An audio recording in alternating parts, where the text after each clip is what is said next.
Esto es Sonido Cultura, el sonido de la cultura nacional.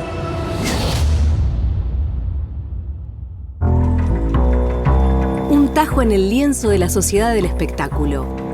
Una zona en la que el pensamiento y la crítica son disposición.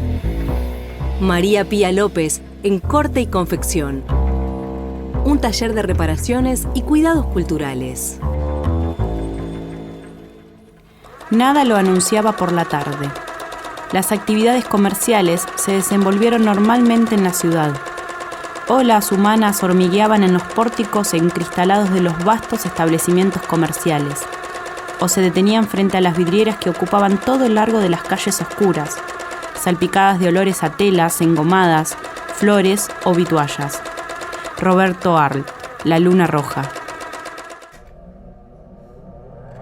Terminó la Feria del Libro. Entre las muchas cosas que estuve acopiando, pasé por el hermoso stand de la biblioteca, de las ediciones de la Biblioteca Nacional, y me traje un pequeño libro, pequeño y hermoso, que se llama De Par en Par la colección, y fue una colección fundada por Horacio González ahora en el último tramo, cuando acompañó el inicio de la gestión de Juan Sasturain como director de la biblioteca. Y el libro es pequeño y tiene dos cuentos, un cuento de Roberto Arlt y un cuento de Leopoldo Lugones, y que están elegidos porque los dos narran una catástrofe, pero fundamentalmente una catástrofe que nadie espera. El cuento de Arlt es La Luna Roja y el de Lugones, La Lluvia de Fuego. Si no los conocen, se los recomiendo ambos muy fervorosamente. Arlt empieza escribiendo Nada la anunciaba, ¿no? En La Luna Roja, y Lugones, la primera frase del cuento La Lluvia de Fuego es: recuerdo que era un día hermoso. Bueno, en esos días nada anunciaba el desastre que pronto iba a acaecer.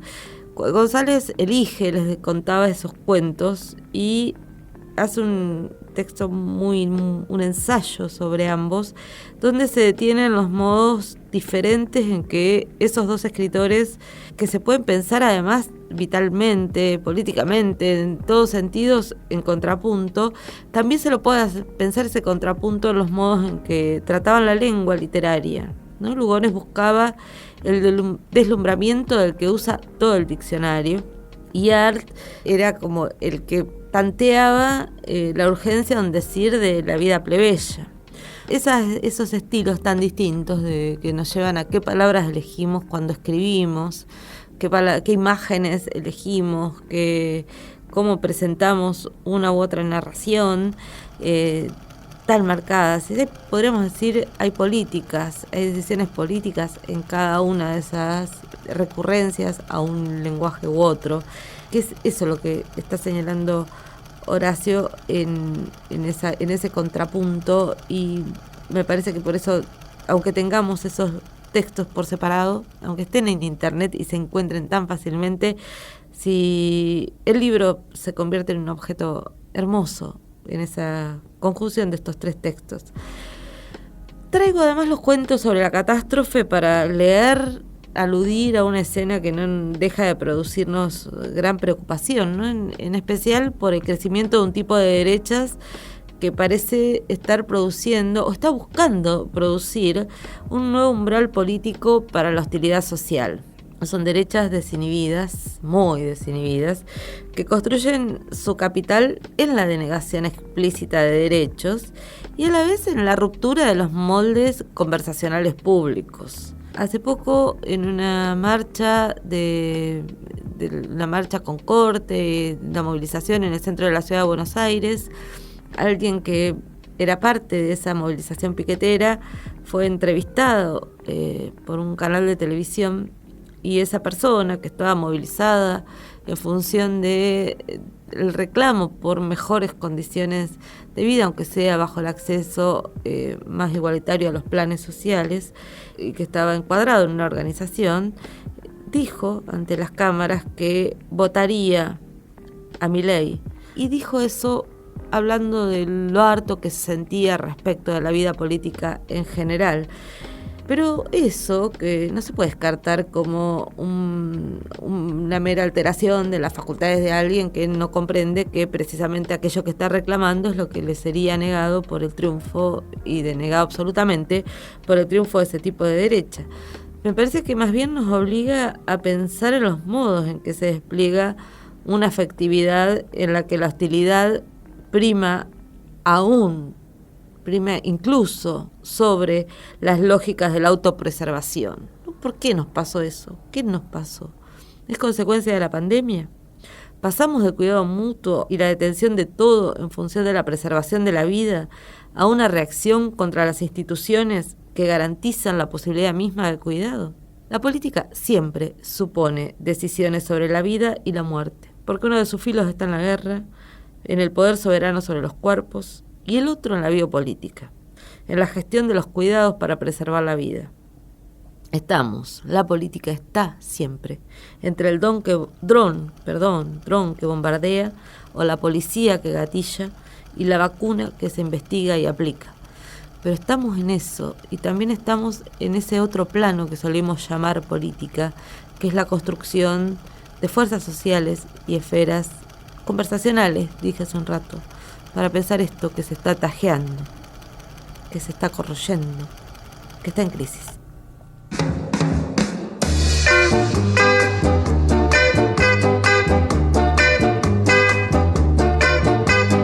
Voy pensando que un día tú volverás, porque sé que me quieres, no tardarás.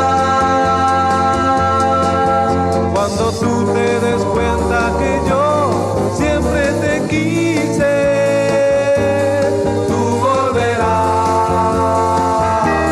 sé que volverás.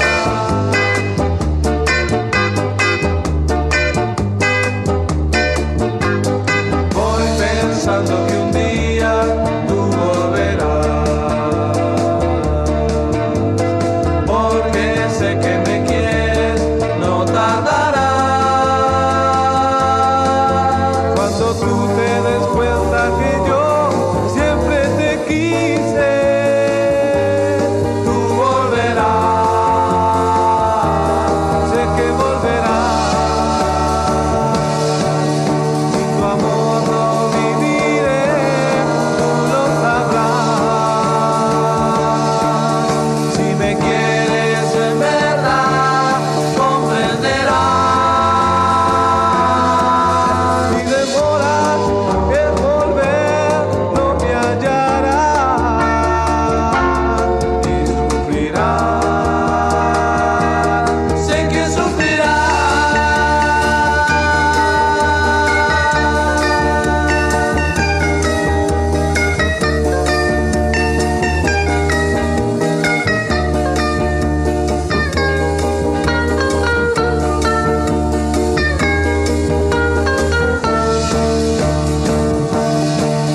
Sin tu amor no viviré, tú lo sabrás. Si me quieres en verdad, comprenderás. Si demoras en volver, no me hallarás y sufrirás. Sé que sufrirás,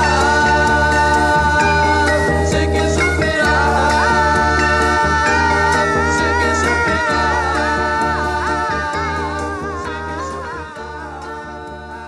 ¿Qué selección hoy la que tenemos de música? Estábamos escuchando, voy pensando, de un álbum fundamental de los uruguayos, de El Quinto. Creo que en este programa vamos a estar escuchando, en este corte y confección, vamos a ir por ese clásico, ¿no?, que es Circa, del Quinto. Ahora les presentamos este pequeño aporte que intentábamos que estén todos en nuestro taller habitualmente, que es que un invitado o una invitada nos diga, nos proponga algo para guardar, para compartir, para hacer circular, para preservar para el porvenir, y que eso quede en esto que llamamos bolsa y que no es más que un fragmento en el espacio sonoro. Invitamos a Matías Cerezo. Matías es lo querría definir así, es un militante, un trabajador estatal del Centro Cultural Haroldo Conti, y podría decir que Matías está pensando todo el tiempo alrededor de cómo construir una cultura crítica y también cómo intervenir de distintas formas en las luchas por la memoria. Y quiero decir que durante los años muy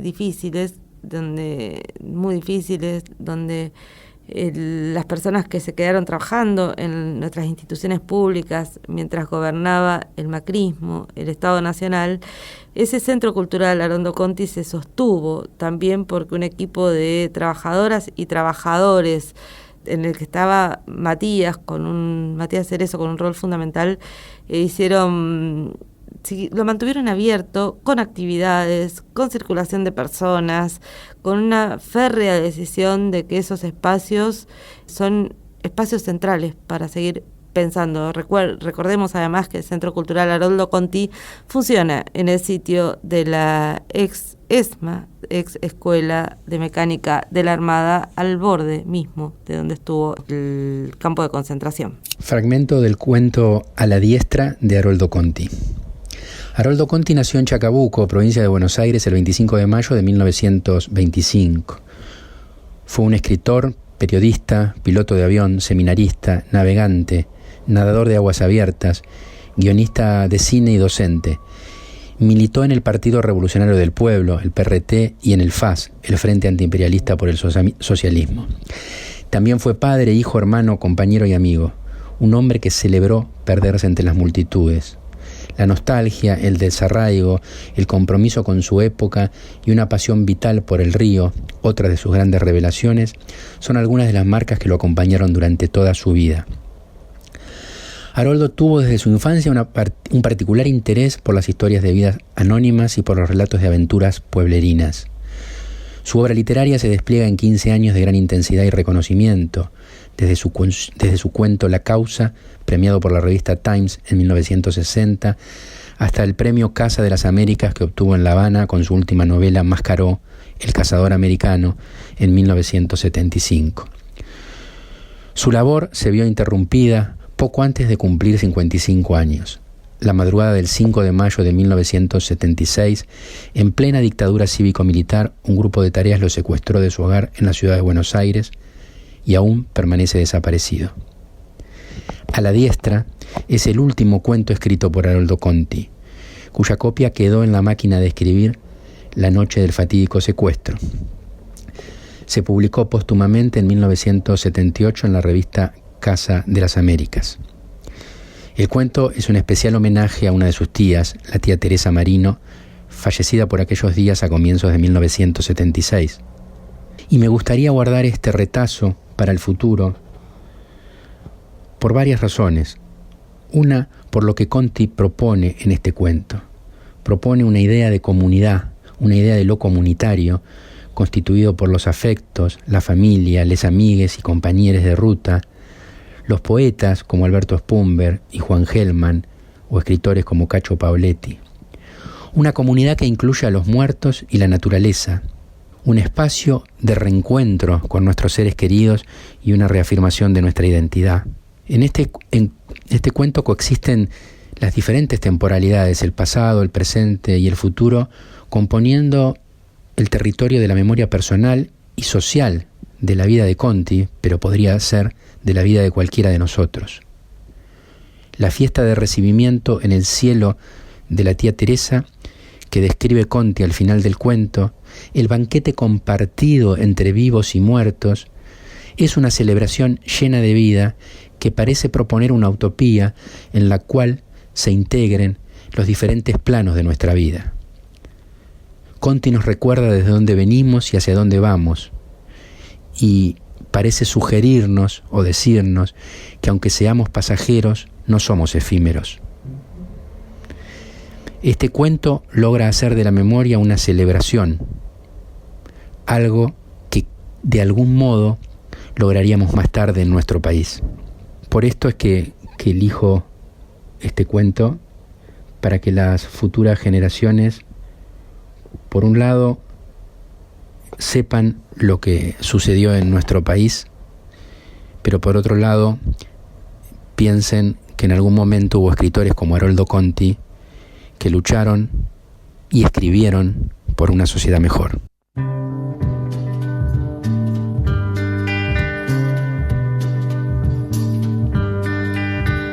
Sueñas el príncipe azul, nena chiquita eres tú, luna de queso tendrás, donde la luna saldrá. Ah, ah, ah.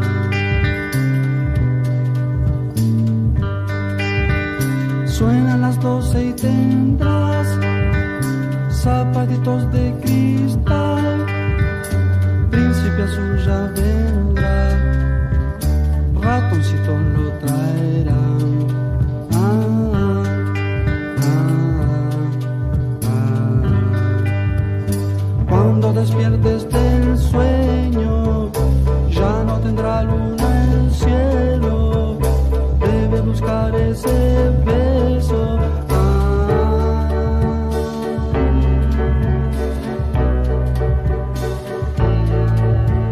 Sigue tu sueño mejor, bosque cantado tendrás, junto al conejo tambor, blancas ardillas vendrán. Ah, ah, ah. Cuando despiertes del sueño, ya no tendrá luna el cielo, debe buscar ese beso.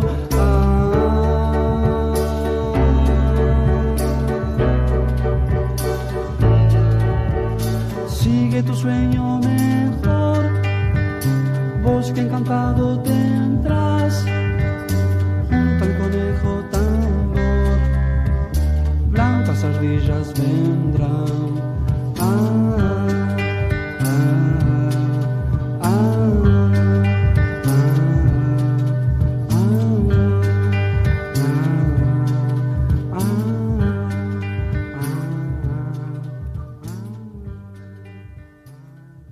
Recuerdo que era un día de sol hermoso, lleno del hormigueo popular, en las calles atronadas de vehículos.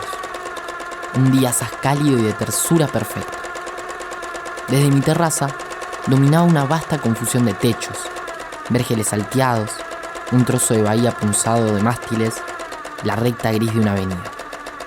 Leopoldo Lugones, la lluvia de fuego. Nos visita en el taller de reparaciones que llamamos Corte y Confección hoy una querida amiga. Bienvenida, Gisela Catanzaro, ¿cómo estás? Hola, Pía, ¿cómo va?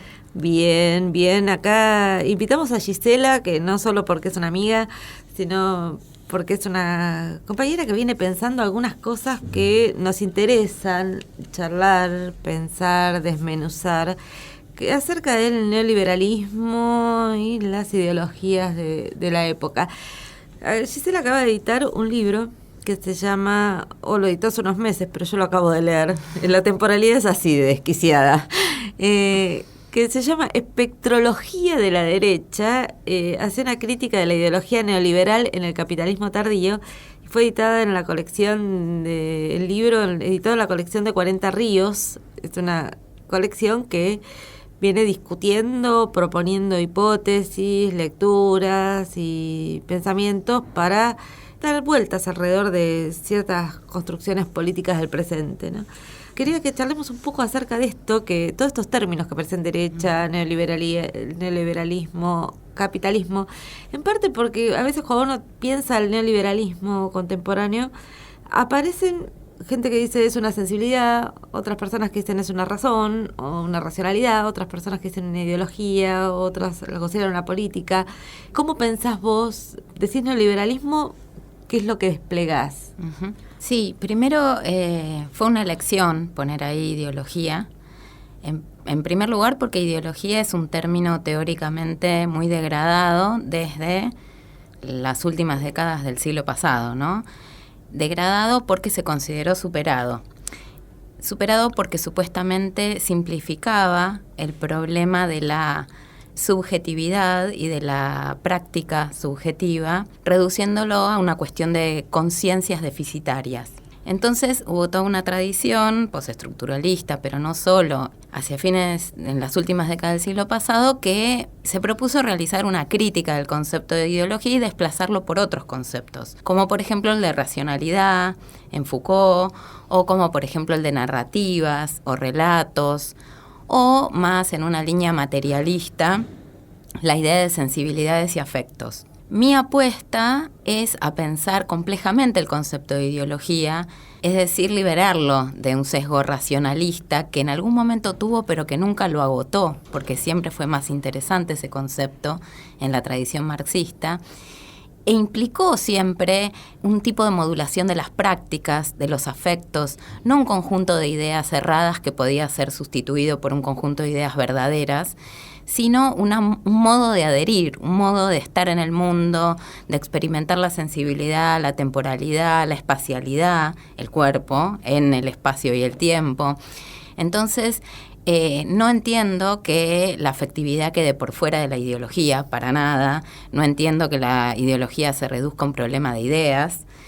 Y me parece que hay una búsqueda en el concepto de ideología y una insistencia crítica que muchas veces el concepto de racionalidad neoliberal pierde, porque le otorga una consistencia positiva, tratando de pensar su productividad, lo cual está muy bien, pero le otorga una consistencia positiva al neoliberalismo, por ejemplo, que me parece a veces corre el peligro de postularlo como un sujeto omnipotente, que lo ve todo, que lo sabe todo y que lo puede todo. En cambio, el concepto de ideología remitía a la idea de lucha de clases y remitía a la idea de que ninguna ideología depende de su propia consistencia, sino que es siempre el producto de un proceso conflictivo. Y en ese sentido, ninguna ideología es internamente coherente, ni puede ser una potencia omnipotente, digamos. Por eso sí, hay una elección en sostener el concepto de ideología frente a, obviamente es una disputa teórica en la contemporaneidad, frente a otras posiciones que hoy tienen un papel más dominante. Pero al mismo tiempo vos haces ahí un trabajo que es un trabajo más de historización, ¿no?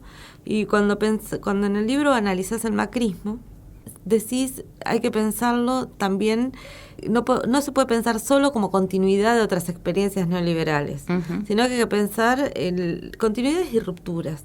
Quería charlar un poquito alrededor de eso, de en qué sentido para vos el macrismo aparece como una novedad en la escena política. La ideología, agrego, no existe, ¿no? En la eternidad. Existen coyunturas históricos, sociales, políticas concretas y espaciales concretas. En ese sentido, la ideología neoliberal no puede ser, precisamente porque no es pensada como una racionalidad, no es algo que tenga un núcleo en sí mismo que lo caracteriza, sino que es algo que se configura históricamente en esas coyunturas concretas. Por ejemplo, cuando nosotros pensamos el neoliberalismo en los 90, lo pensamos asociado a una cantidad de giros, un giro subjetivo cínico, una despolitización tecnocrática, un desapego o una apatía políticas. A mí me parece que si pensamos en esos términos, todo y cualquier neoliberalismo, nos volvemos impotentes para criticar las formas que ha tenido el neoliberalismo en los últimos años, que implican la movilización política y no la apatía política, que implican más que adhesiones tecnocráticas, racionalistas, adhesiones fuertemente afectivas.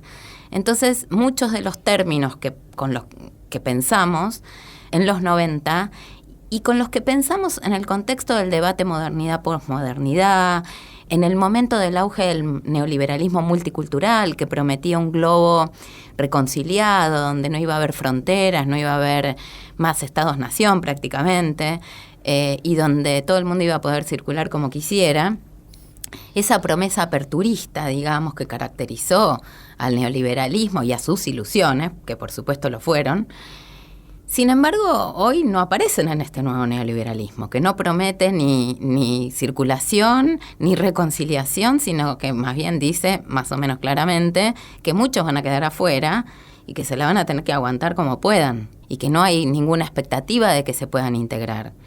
Entonces, ese nuevo neoliberalismo no puede ser pensado, me parece, con las mismas categorías con las que pensamos el neoliberalismo multiculturalista y globalizado de los 90. Sí, el pasaje de Hillary Clinton a Trump.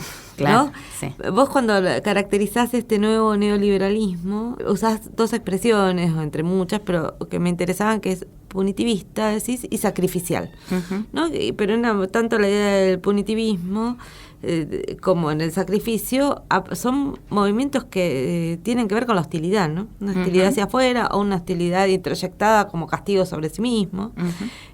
Pero me parece que eso podríamos decir que es casi la condición de la época, ¿no? Poner una lógica del hostil o de la crueldad en juego. Sí, y me parece también ahí el objetivo era un poco, es fácil resaltar que las nuevas derechas son hostiles hacia afuera, que son violentas, que son segregacionistas, racistas, machistas, que tipifican a los otros y los estereotipan, pero hay una cantidad de otros movimientos que son menos visibles. Por ejemplo, este elemento sacrificial, que para mí fue muy claro en el macrismo, porque el macrismo no pidió como el menemismo un goce en el consumo. Lo que pidió fue restricciones, autorrestricciones, un poquito más de sacrificio. O sea, tuvo un tipo de interpelación muy que se opone mucho a la idea con la cual pensamos los movimientos ideológicos a partir de la industria cultural, ¿no? Que siempre eran de ampliación, que siempre eran de integración en el consumo, que siempre, bueno, Zizek dicen goza y no restríngete, como podía decir una lógica puritana del siglo XIX.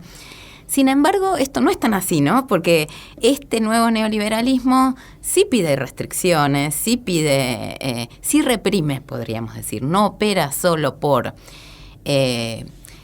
instando a un goce excesivo y que finalmente arroja al sujeto al endeudamiento para poder seguir consumiendo, etcétera, etcétera, sino que al mismo tiempo pide muchas restricciones y esas restricciones implican, yo trataba de sugerir, también una cierta economía subjetiva por la cual el que se sacrifica se cree purificado.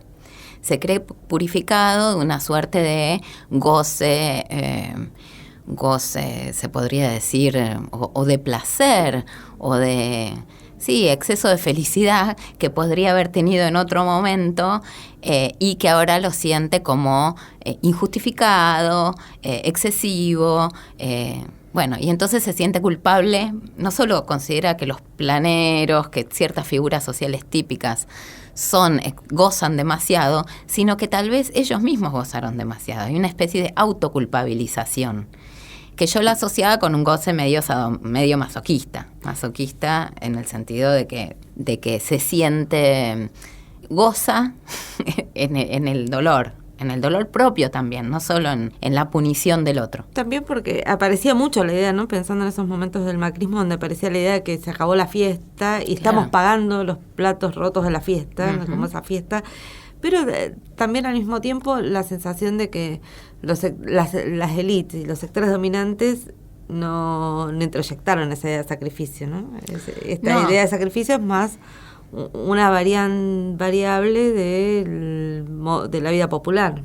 Sí, lo que le exigen a los otros, pero se lo exigen con un discurso que, insisto, tiene mucho de puritano. Y si nosotros lo seguimos pensando al neoliberalismo con categorías más gozosas y consumistas y criticando el tipo de subjetividad que se genera ahí, es como que despreciamos este discurso puritano, que claro, no se lo aplican sobre sí mismos. Pero recuerdo, por ejemplo, al principio del gobierno de Macri, dos, jóvenes mujeres que vivían en countries sacaron un estudio que habían hecho, 1 año sin consumir, se llamaba. Y llamaban a las clases altas, medias altas, a ver qué pasaba si tenían una lógica menos consumista, digamos, de vivir con lo que ya tenían, ¿no? O sea, era una interpelación que por supuesto iba dirigida a los sectores bajos, pero al mismo tiempo había una suerte de idea de que la vida sana se asocia un poco a no consumir tanto, que incluso se expandía en las clases medias altas, o intentaba hacerlo, ¿no?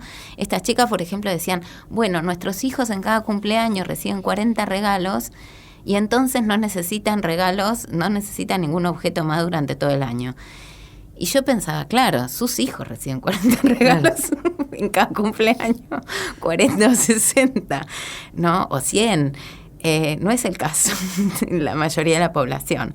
Pero esto era llamativo porque se trataba de expandir esta lógica puritana que la podíamos ver en el uso de esas camisitas celestes, ¿no? Muy, muy simples, muy poco llamativas, que usaban todos los funcionarios del gobierno, celestitas o blanquitas, pero que no llamaban mucho la atención, ¿no? Como una lógica puritana que incluso se trataba de expandir en su propio seno. Por supuesto, sin cortar ningún beneficio, ni disminuir ningún tipo de desigualdad, sino todo lo contrario, pero que digamos, tenía un renovado, una renovada fuerza que a mí me llamaba la atención, y que me parece que se asoció, por ejemplo, a otras posiciones políticas de derecha dominantes en ese periodo, las que asumieron, por ejemplo, respecto del aborto, ¿no? Que también rehabilitaban un discurso medio religioso puritano de que está bien no pasarla tan bien,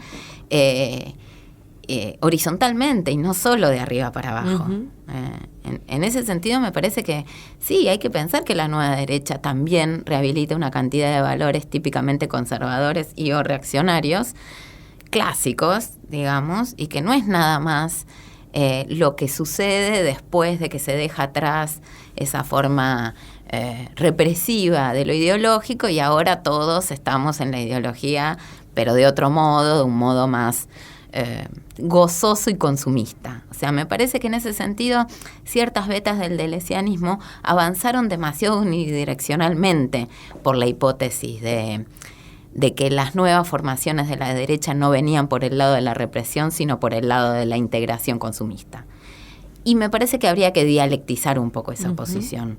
Y en Argentina, sobre todo, y en Latinoamérica, es más real que en Europa, me parece. Porque a nosotros nunca nos llegó del todo el consumo, digamos, como en los países centrales. Porque ¿no? El orden de la necesidad de la privación es mucho más evidente, más y reclamado. Evidente, ¿no? Claro. Que es, ahí pensaba también que ahora estamos ante un nuevo momento de esa transformación de las derechas, ¿no? Uh-huh. Porque lo que aparece en una figura como Milei tampoco es continuidad nada más con lo que fue el neoliberalismo macrista, sino que está poniendo otra cosa en juego. Uh-huh. Y ahí hay que pensar, ¿no? Es que eso que rompe, qué tipo de movimiento hace respecto de la punición, del sacrificio, sí. De goce también, ¿no? Sí, creo que efectivamente, a diferencia del macrismo, ahí no hay un elemento sacrificial. En Milei no hay un elemento represivo, hay una especie de expansión ilimitada de lo que era el momento maníaco del macrismo, que era el de todo se puede, ¿no? El famoso se puede, o el único límite que hay te lo pones vos, porque el límite no existe, o si no emprendes es porque no querés. O sea, eran todas fuerzas que convocaban una suerte de libertad infinita, una potencia infinita del emprendedor, y que tenían este otro lado oscuro, que era el de la represión, del castigo, etcétera. En Milei yo creo que efectivamente no está el de la represión, y bajo la figura de la libertad aparece, de esa libertad ilimitada, aparece el momento más maníaco que había ya en el neoliberalismo macrista, pero que ahora es mucho más directamente punitivo en sí mismo, ¿no? El momento, digamos, del todo se puede era el momento luminoso del macrismo contra el momento sacrificial que tenía también. En Milei es como si hubieran dejado el momento del todo se puede y de la ausencia del límite, pero ese mismo momento habilitara a salir a romper y a lastimar, digamos, a todos los que se encuentran en nuestro paso, que habitualmente son las figuras más vulnerables de la sociedad, y no las figuras más fuertes, como ese discurso, sin embargo, pretende, ¿no? Porque se presenta como rebelión. Y uno diría, ¿qué clase de rebelión puede ser la que estructuralmente sostiene todos los poderes consolidados, ¿no? ¿Rebelión contra qué? Y aparece como una rebelión contra... A mí me impresiona porque es una rebelión que encuentra unas fuentes casi irracionales, ¿no? En el modo de construirse, pero que al mismo tiempo es rebelión contra todo aquello que se enuncie desde lo común, ¿no? Sí. En estos días hubo, por ejemplo, quejas sobre el censo, y personas que decían que no querían ser censadas porque era un avallazamiento del Estado sobre sus propias vidas, del mismo modo que antes se declararon antivacunas y Claro. Digamos, y esa rebelión es como si estuviéramos ante un anarquismo que mutó de signo ideológico, ¿no? Lo que pasa es que es un liberalismo que suprime las condiciones sociales que habilitan al liberalismo, ¿no? O sea, ¿cuáles son las formas institucionales, la estatalidad que permite, en todo caso, garantiza que esas libertades se puedan realizar?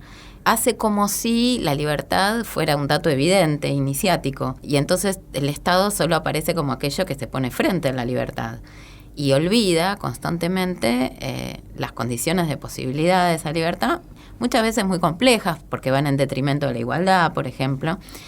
Pero bueno, aún y así, también la libertad tiene condiciones. Entonces, en ese plano, a mí me preocupa mucho, me parece que algo que estoy trabajando ahora, son las nuevas formas de estas derechas asociadas a una suerte de catastrofismo presentista, que me parece que tienen la idea de que no pasa nada, el tiempo es siempre igual a sí mismo, no pasa nada y al mismo tiempo cualquier cosa puede pasar, y en ese sentido están dispuestas a una rebelión sin causa y sin límite. Porque para defenderse de esa cualquier cosa puede pasar, por supuesto que es un movimiento, digamos, de movilización constante, el que podría detener esa cualquier cosa, que justifica cualquier tipo de intervención, pero que a la vez es profundamente conservador en el sentido de ese no pasa nada, ¿no? No sé, tengo la sensación de que esta nueva derecha oscila entre la abulia del no pasa nada y un catastrofismo paranoico que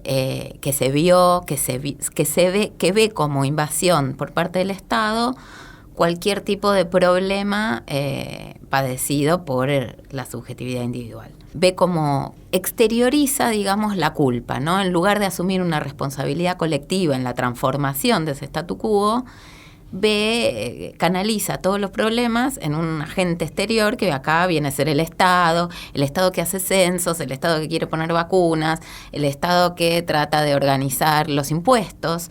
Todas las consignas van en ese sentido. El Estado que hace planes sociales.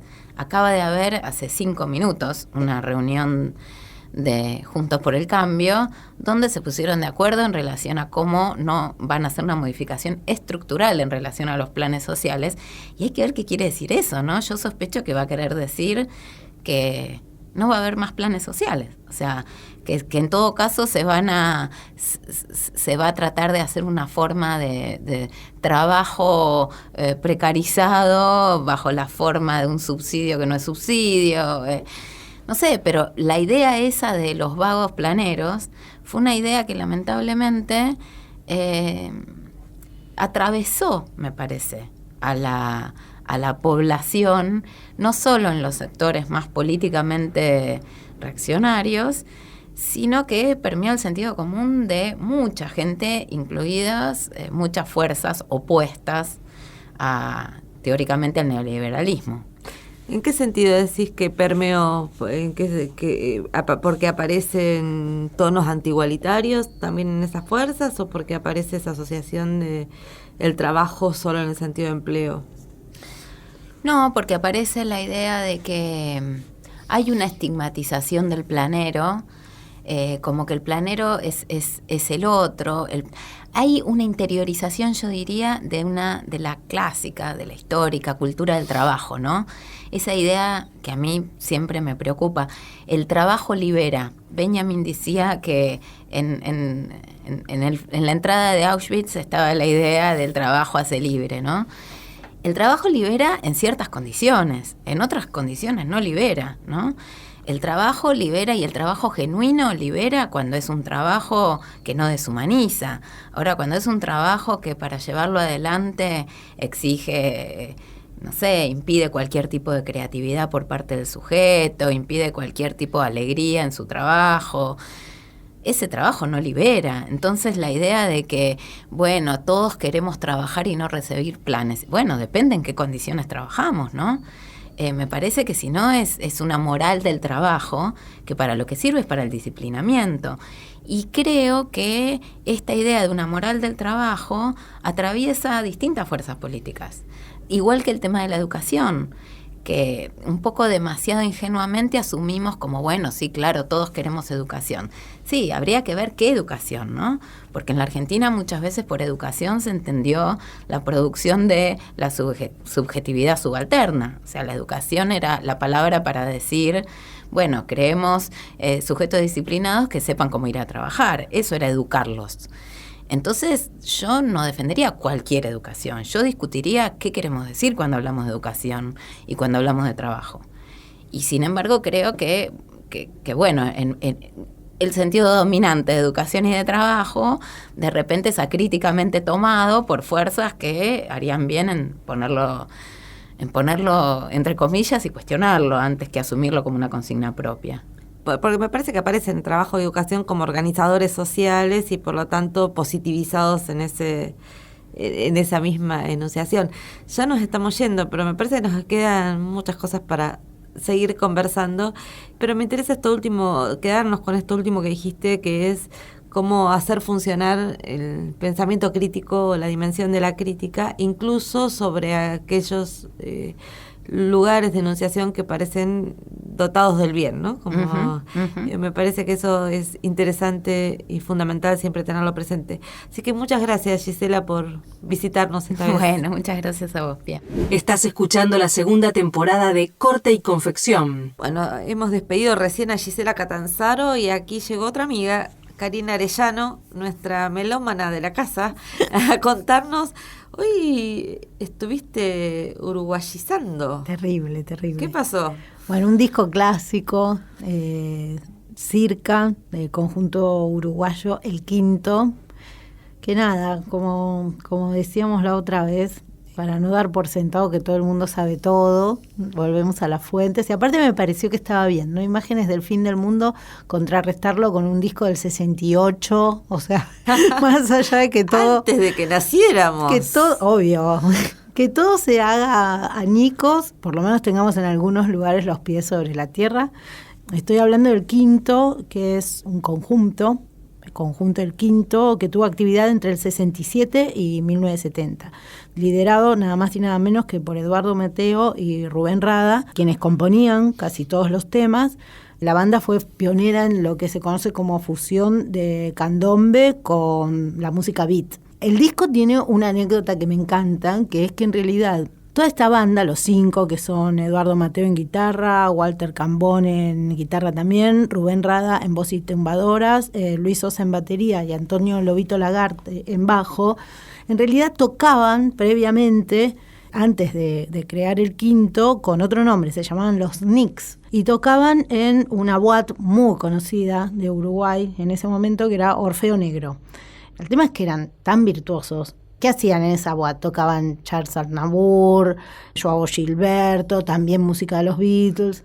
Pero claro, tenían tanto virtuosismo y tanta curiosidad que, bueno, fue disolviéndose eso de ser nada más que sesionistas y le fueron metiendo bossa, shake, bolero, ritmos caribeños. De repente, lo que esos sesionistas terminaron haciendo esta banda magistral, o sea, que es un tesoro de la música popular uruguaya, que es El Quinto.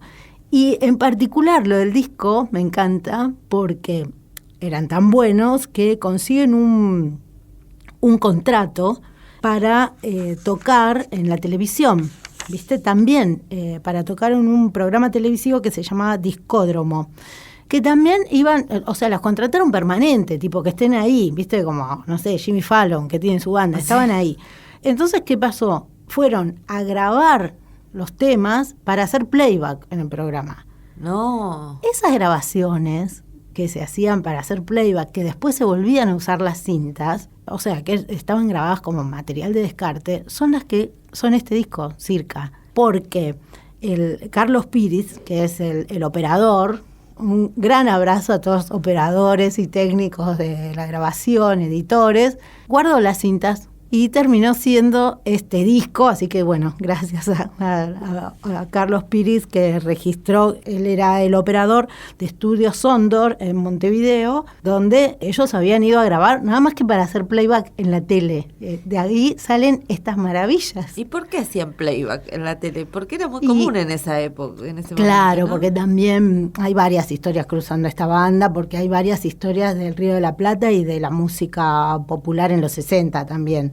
Al hacer música de los Beatles y la gran influencia de los últimos discos de los Beatles, Sgt. Pepper's y Revolver, o sea que no los últimos, sino que se estrenan ellos están empezando con el quinto, hace como esto, que los Beatles también tenían tantos arreglos vocales, tantas cosas que el quinto también empieza a profundizar, que en vivo no quedaban bien, o sea, no se podía apreciar, más que nada todo lo vocal que hacían ellos dos. En realidad los 5 cantaban.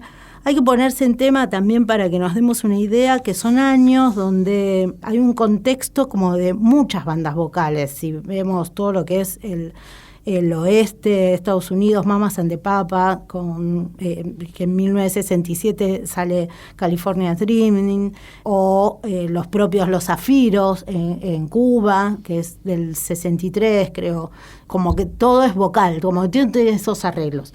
Eso no se podía volver a reproducir. Entonces cantaban, hacían como la mímica, playback, y bueno, esa es la historia de este disco, que es maravilloso. Los temas que traje, vayan y escúchenlo todo, porque después decía, ay no, ¿por qué elegí estos 3?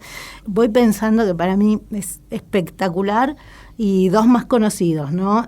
¿Cuál es el otro que traje? Príncipe, ¿no? Príncipe Azul. Príncipe Azul, hoy. Claro, que es muy, muy conocido, y el que vamos a escuchar final, que para mí es la gema total, también está muy escuchado, pero es una joya, es Esa Tristeza. Circa 1968. Para otro datito de este disco es que durante esos años los Fattoruso ya estaban viviendo en Buenos Aires y eventualmente volvían a Montevideo, porque no tenían fechas acá, entonces volvió a saludar a la familia. En un momento prende el televisor, ¿no? Y está viendo y aparece en Discódromo tocando esta banda. Yo no los conocía. Y le agarró como una especie de furor, tipo, esto como que tuvo una epifanía, tipo, esto es. O sea, tiene tanta base de candombe, con tanto de Beatles, que es una locura, es lo que en realidad ellos todavía no habían experimentado por ahí. Venían más, a ver, haciendo un paréntesis, el quinto hace 2 operaciones muy, muy interesantes. Cantan en español.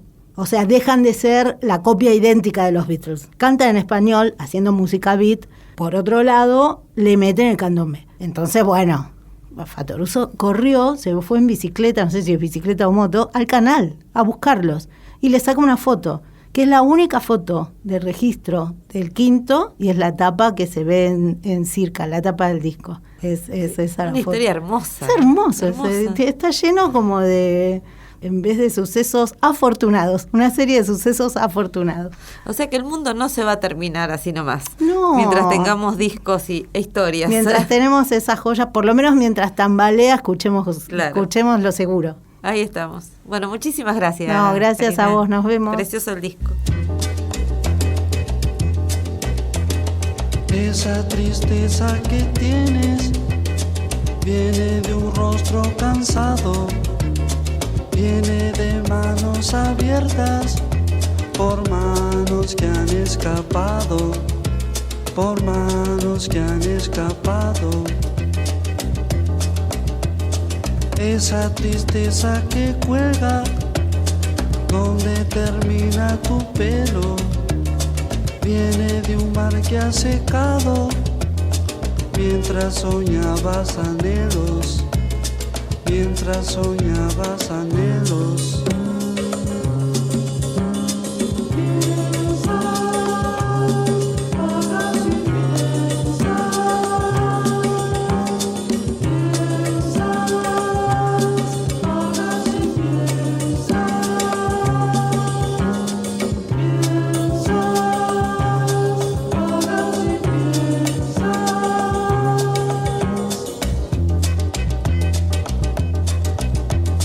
Yo sé muy bien lo que tienes. Hay en tu vida un pasado, polvo que el viento no lleva. Son tus recuerdos malos, son tus recuerdos malos.